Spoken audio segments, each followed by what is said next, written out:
nongere kubeera nga tembabuuzako buli omu oyo sinzidde okubeera nga togoberera Fadi Project gwe mukutu koli ku video tekako ekigalo like nga sharingirako abalala kabokisako wansi naawe tekigana kubeera nga tokkirira muno obeera nga tosula edowooza ekusinza ensonga nga bwogenda okubeera nga te oziwulira ensonga zenjagala okubeera nga tetandika nazo nsonga za Pastor Lozes Bujingo ne mukyala wamanyikiddwa nga Susan Makule. Ekyabuzibu kiri nti omwana akyababuze era ng'ensonga zaabwe zirabika nga zikutte wansi ne waggulu. Abantu ab'enjawulo bongedde okubeera nga temunnange babanja Susan Makule omwana Joliti be bamuwasa era ng'olunaku olwaliro omusumba Pastor Lozes Bujingo abadde wali mu studios ne mukyala we Susan Makula ne babaako ensonga zosobola okubeera nga temunnange boogera ku nsonga eyo ey'obutazaala ngenda kubeera nga tebikutira waawo oyongera okubeera nga tenawe wowulirako ensonga nga bizigenda mu maaso sayidi ze bwedaba gujeno obutambe bula bungi nnyo engenda kubeera nga temukutirawo ku nsonga nga zino kubeera nga tezitambula mu ggwanga lyati Uganda tuula abutuzikalira video nterako ekigalo like nga sharingirako abalala subscribing akade akakoneko obuliwo nabandese video gyokubeera nga te of notification out kakati ate Fadi ya NHP akyasobodde okubeera nga ate atuleetera kujukiza gwe wena ng'olina ebizibu ebikyaganye oyagala kubeera nga totambula kufuna mirimu biki byonna byonna ebyo Sheikh Ashraf Musomi wa Dduwa abeerawo nnyo okubeera nga takulombereddwa gwe wena alina ensonga ezikyaganye era ng'ono abantu b'enjawulo bakyengedde okubeera nga temunnange bamunoonya so naawe wansawo ku namba z'essimu mufune buli kimu kijja kubeera nga tekikutambulira bulungi nnyo maddadi sana saidi endala Habibu Airport Pickup we balinnya okubeera nga tebakukima ku kisaawe n'okutuusa yonna gye wandyagadde okubeera nga te otuuka ate mu budde balina ziri emmotoka ezimalayo nabo bafune ku namba z'essimu eziri mu kubeera nga teziyitawo wansi awo kamere kate ntandika n'ensonga za Susan Makula ne Pastor Lozes Bujingo ate oluvannyuma zigyena amawulire amalala mangi nnyo temubaawo sumba ensi esobola okubanja omwana nga si ye yakuwasa era abantu abasinga obungi abaliko pressure z'abaana abaagalwa baabwe si be bababanja abamu badduka n'okudduka ogenda okudda ng'ali Bulaaya nina omuntu omu yakulekededde ennyumba yo nebaza Katonda alina ebintu byakkiriza tuyitemu abalala bafune okuguma n'okuyiga omukyala omu yaŋŋambanga nagamba olusingumira ku gwe bannange mmaze emyaka 12 biki siina mwana mbanvuma ne mubuuza omwami wagamba ki taba nekyakuba ngamba talina yaŋŋamba Mukama bwanaleetera abaana betujja omwebaliza ne kaka tulina sigala nga tukola ki nemugamba oba obufumbo obwo bwali community project balindeyo sibbo we yasimibwa ey'ekyalo nti abantu bagenda kwemulugunya lwaki etunudde eno lwaki wawasibwa omuntu ogwo ate yali content maama we teyalimu taata we teyalimu baali bajulizi kummwe ababiri togenda yomba namamba bawe ekitiibwa bataata bonna bantu bawe ekitiibwa naye buli muntu yenna gw'osobola okwandikula nga si wa family mugamba obufumbo bwange n'omwami wange si community project twetaaga opinion kati ensobi gye nakola eyasooka nagenda nenfuna omukozi nga nsinga obukulu bano ba slightly older ate nga mulokole muzibu oli nga Eva Mukama aba alina kye yamugambye Eva omwoyo alina kyamugamba bannange ng'aloota mulaba nti Joseph w'omu Bible yali aloota naye omukozi wange abadde aloota twawezezza omwaka ne muta naye mukwano n'okuguweza omukozi nga neegayitamu egera jjukira nti waba akusinga obukulu akuddamu nga bw'ayagala tawabulwa nakafuna nga kali awo tekasalawo oyinza ogamba kawala oyinza ogamba mukozi nange nga byansobera tasalawo bulungi nga keewoomyawomya naye bambikanderedde omwana wange kati ekyasinza okutwawula n'omukozi oyo nga wembagambye nti yali mulokole birooto Mukama ng'agenda amugamba omwaka guli nali namufuna omwaka oguwedde wamma mbadde mbagamba ate ne wabaawo ankubira kati nali namufuna omwaka oguwedde February nga atandika kuba nakafuna January nga ggwako awo we watyo nali nakafunira kakati kasiraitiri older kange nga kaŋŋamba omwaka oguwedde nga gunatera okuggwako awo twali mu November yasooka n'aŋŋamba Mukama amugambye ogwo omwaka oguwedde gwalina okufumbirwa nga tuli mu November Mukama yamugambye ogwo omwaka oguwedde yalina okufumbirwa ye yasibye baganda be ye waanaafumbirwa ate alina okufumbirwa mbaga bamwanjule embaga buli kimu agende naye mbu ye bw'atafumbirwa baganda be nabo tebagenda kukola ki kufumbirwa siraitiri older wange oyo nga mugamba kati tukoze tutya omusajja tukoze tutya kuba omusajja nga talina naye yalinayo akavubuka akamulimbalimba endowooza ewaabwe naye akavubuka nga teko kakatuliki kaagaana okulokoka ate omuvubuka n'amugamba mbu bazadde be bamugamba alina kusooka kuzaala alyoka azimbe alyoka awase. Ate slighted older wange ye nga ayagala bamukuba embaga alyoka agenda afumbe kwegamba awo ne bimusobera slighted older wange. Anyway, ne tusooka ne tubeera waawo naye we yantabulira mu Desemba. Awo embaga weetera okubeera mu Desemba. Desemba ng'atuuka nga ngamba agendako waabwe balinayo mbu okumanyagana nga 13. Nga mugamba tewali buzibu. Omukulu yagenda nga 9. Naye okumanyagana nga kwa 13. Ne muleka n'agenda munasonyiwa ssenyiga ndi bubi. Ne muleka n'agenda. Omukwano ng'agenda abeerayo 13 nga ziyitako 10 mmeka nga 10 zonna ziyitamu. Tutuuka mu 2 okumanya ono omukozi adda mmanyira. Birthday ye yatuuka. Yali ya mu Desemba ndowooza 23. Nankubira n'angamba mama Buju leero birthday yange. Sebo muweereze ekirabo. Sente z'ekirabo. Naye nga yali yagenda nga mmeka nga 9. Ankubira nga 24 muweereze sente z'ekirabo. Abantu bajoga. Neze musindikira. Kuba nali njagala akomewo. Badia yabeerayo n'abeerayo paka yakomawo kwa 26 ate nga amaze mukubira emergency ne mugamba soko okomewo nkwetaaga mangu. Nalyoka akomawo kati bwe yakomawo naye ng'era nziza mu ebyo mbu Mukama yamugamba okufumbirwa, Mukama yamugamba alina okwekozesa, Mukama yamugamba bannange nze omukozi omulokole tomunnyongera ate waba slight older. Slightly older mulabe edduka totunula na mabega. Allahumma swalli Yesu Kristo. Oh. Kakati baddi ebirota abo nga bitandika okututta kati ng'aloota Mukama amugamba agende emutundwe. Alina kubeera mutundwe ng'akola bwa Asha. Alina kuweereza ne mukyala Musumba ne mukyala wa Pastor Tom gwalina okuweereza naye. Kati nga mubuuze mutundwe nagwomanyiyo nti sirina. Olwokuba nali mwagala nga mugamba oba asooka agende nga akerenga ku makya kuba ffe tetubeera wala ne mutundwe. Ne mugamba osobola okeranga ku makya n'ogenda n'osaba n'okomawo ku ssaawa 6. N'okola emirimu gyange kuba omwana nga azuuka ssaawa nga 4. N'okola emirimu gyange naye ndowooza bwe yatuula n'agattagattamu n'alaba nga tajja kukola ki. Tajja kuyita mbandi awo oyo January tuli mu January awo ndowooza zaalinga 2 awo. Nga nteeka ku pressure nga ngamba munaye nze ngenda Mukama yaŋŋambye nkeerewa. Mukama yamugambye akeerewa okubeera wano alina kubeera ku church emutundwe ye ng'aweereza. Ngamba noonya omuntu ku pisto awo noonyeza Mukama nga nsaasira nga nfuna akawala ke nafuna sofa akabadde tekakola bubi kati bwe yalaba ate akawala nga nkafunye eyaŋŋamba agenda nga lumu kuba yali yaŋŋamba agenda lumu nga February ngenda okulaba ate sister akyaseguka. Ndowooza olwo Mukama nga ate akyusizza ebyomugamba ngenda okulaba sister kutaseguka nga nsooka mmuleka abeerawo kati ng'agendako emutundwe. Bwe yagenda yabeerawo ndowooza ennaku oba 2 oba 3 ng'akomawo ng'akyayagala okuva ewaka. Ate kakati ekyasinga okunsobera nandimulese n'asigalawo naye ekyasinga okuntabula yakomangawo ewange ate nga bwakomawo nga tayalina kyayagala kukola. Kati kana akawala kala ke naleeta ng'akola gwa kacunga kamalako mirembe kachojja akaana kamubuuza ekintu nga tekanna kyonoona toba bannange kuuka bagikozesa batya oba gasi bamukozesa batya nga tekagala mulagirira amala kwonoona wamala okwonoona ekintu nga ng'alyoka avaayo akata akabuggolera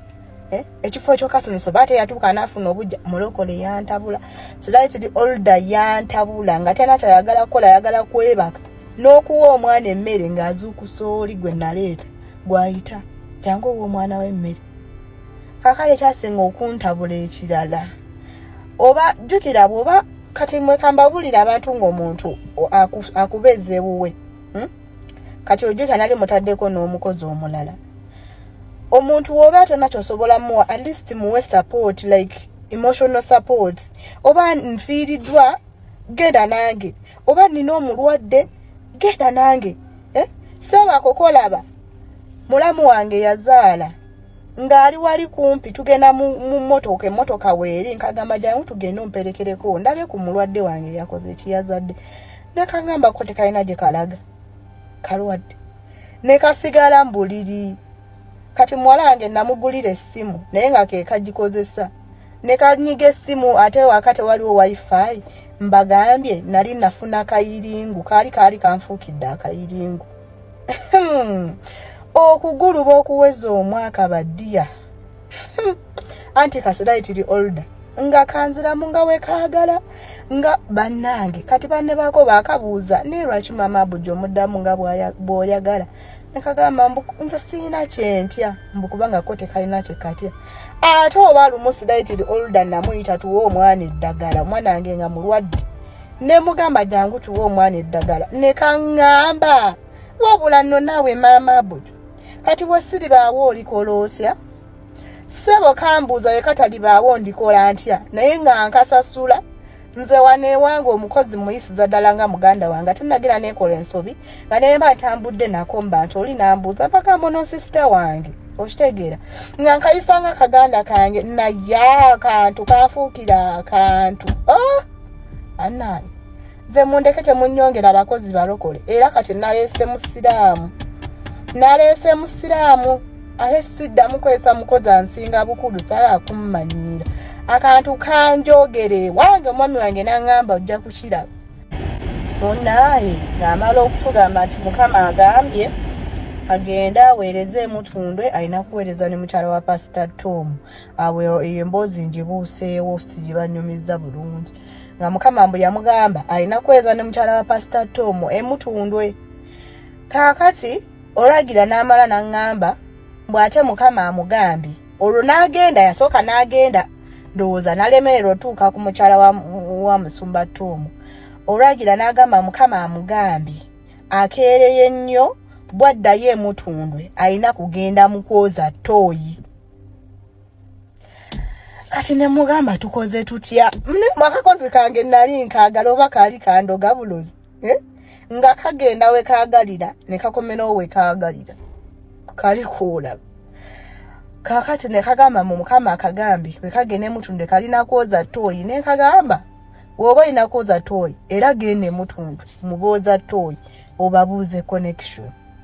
bwe kale nja kugenda nendowooza kagenda ate nga kagenda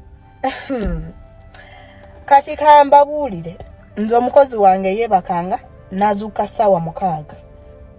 nga nze nazuukuse n'omwana wange ne muwa ekyokulya ne munaaza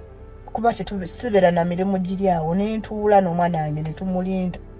nakyala azuukuke nga yeebaka paka ssaawa 6 paka ssaawa 8 osaaga n'okusaaga omukozi asobola okujogera mu nnyumba yo ate wasanga fe ab'ekisa nze kankwasanga ekisa okala okusinzira emboozi ze kannyumizanga ewaabwe biki kati nga biba binkwasa ekisa naye ate ye oba nga teyeesaasira oba yaliko obusibe abamu abaana abo babaako obusibe because toyinza kulaba muntu akuyambye omuntu akwagadde akuyisa obulungi ate gwe n'omuyisa bubi n'omuddamu nga bw'oyagala okitegeera kananga kanziramu nga we kaagala wabula nno naawe mama Abuju anti mama Abuju naawe bannange nga kakubuukira oba okyayogera nga kakubuukidde dda kajja ne keetyebeka mu ntebe omwami wange mwali keetyebesa amagulu kagawanisa eri waggulu banna kati luliro nakagamba nno tugende mu ddwaliro kamperekereko ne kangamba ko tekana gye kalaga kalwadde mumanyi kye nakasala akakola nakasanga katudde muli mu ntebe obugulu kagwanise kataddeko firimu negamba abula mama Abuju njogeddwa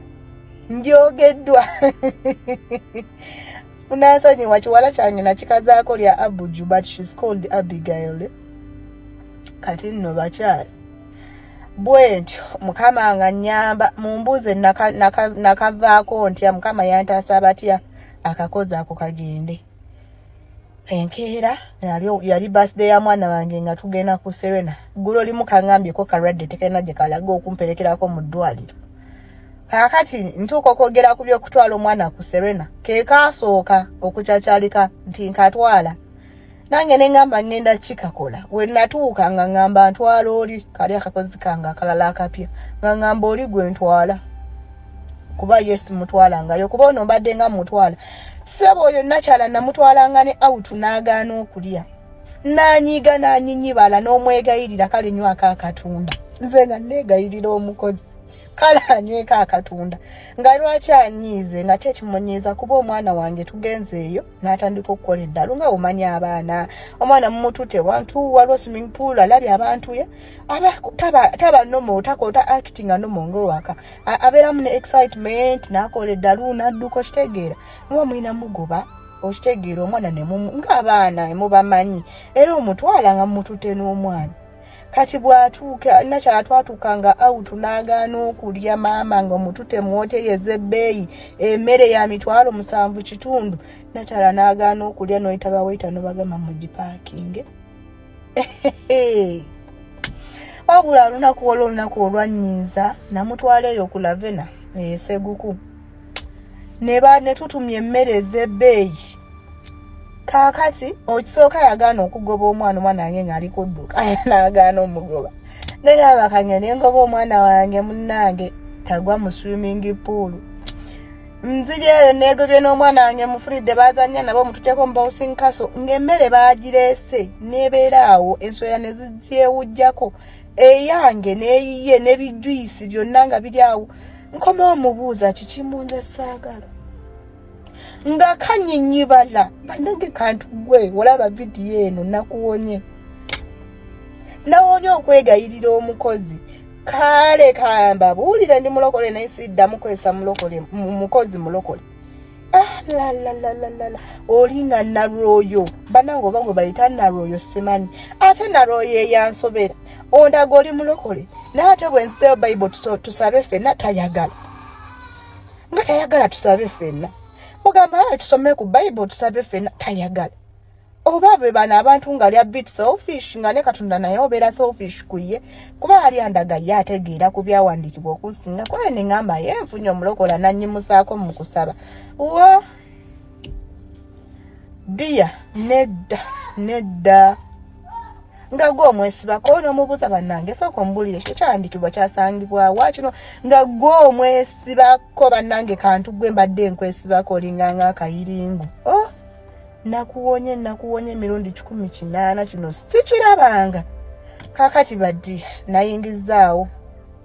sitooko mpya nga kawala kato ate kubambi kalina omwana kati omanyi abo abakozi ababa n'omwana baba n'ensonga lwaki bakola oluusi ate naye kirala abakozi bakusabira n'osaba mukama kasita kuyamba nawezaayo omwaka naggulubye n'oyo siraitiri oldo okuweza omwaka mukama yeebazibwe ne guwera ne ngamba ne bwogenda era kati omwana yange asuumuseemu wano waali lwakuba omwana wange mulalu nagamba kati wano waali tutandikiraawo tutunkiraawo siraitiri olda mbadde sinnabanyonyola wabula nti nze emboozi nzinyumya nzibuuka mbadde mbagamba engeri gye nnamweggyako atuuka ogw'okgenda ku Serena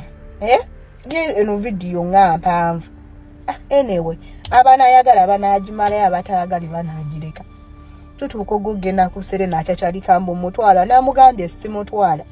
twagenze okuva ku Serena ng'anyinyibadde ng'anyiza nti yamanyira buli wendaga nzunga naye buli wendaga buli wamu mbadde nga nkola kimutwala naddala ebyo byamasanyu nga mutwala kakati ku luno maama resita mutwala nakoma wanyinyibadde nange kye nakola nga mugamba kubira alina mukono gwe gwe yalinga akubira ne mugamba mukubire nkyakukime kale maama bukyo omwavu ow'entondo konze bakutwale nkuwone enkeera teyaŋŋanya nazuukuka nagenda ozuukuka nga kagenze dda nga muwala nga ŋŋamba anti agenze nga mugamba muwonye nga kagenda kuba nagenda ozuukuka nga kagenze dda ne ŋŋamba mponye akantu yesu weebali akantu kaali kanfuukidde akantu kale yatuuka ng'alowooza sisobola mugoba yatuuka oba n'alowooza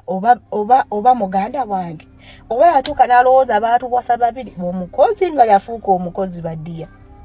omukozi ng'agambwako kale bingi n'ebirala bye sisobola kwogera wano omukozi byankoze wabula nga nze mbimanyi n'omwami wange n'abewaka like ababa bajje waka nina muwala wange apita senga alinga abeeranga wano naye yatuuka n'aŋŋamba naye senga ono omukozi ng'akumanyiira nnyo yogerako n'eyamukuwa naye oba nange nga ndi ku ki nze nga mulwezijjukira ennaku ye nga ŋŋamba kyeka bambi busibe abakozi abalokole tobanyongera bannaaye nze kisa kibi abalungi abatuwuliriza era abatulaba olunaku olwaleero tukyaddeko ewa Sheikh Ashraf Dembe. Sebo nsanyusa okubalaba. Amannya agange nze Sheikh Ashraf Dembe akola ku bizibu by'enjawulo. Omuntu singa aba alina ebirwadde musomereddwa tumuwa amazzi ga lukuya nga bw'obadde ogalaba tugenda abantu ku kyoto ne twokya emizimu emibi egibabaamu n'okulombeddwa abantu singa abeera ng'ali wano atuuse nsobola okumulombera edduwa ne waba atatuuse nga mpadde amannya ge naye ng'ali wala neetaaze ennamba yange yeeno eri 0701763711 nammwe bannyinaffe abali ebweru oyagala okuba nti oyagala okulombera ku dduwa ng'olina ebizibu viza zibuze amaka gakolongotana sente zikola zimpita mu ngalo ojja kumpeereza ekifaananyi kyo n'amannya go ebyo byokka bijja kummala nja kukulombera edduwa ojja kutereera olunaku olusembayo mu mwezi mba n'edduwa eyawamu ffenna n'abalwadde bange abakadde n'abapya. Assalamu alaikum warahmatullahi wabarakatuh.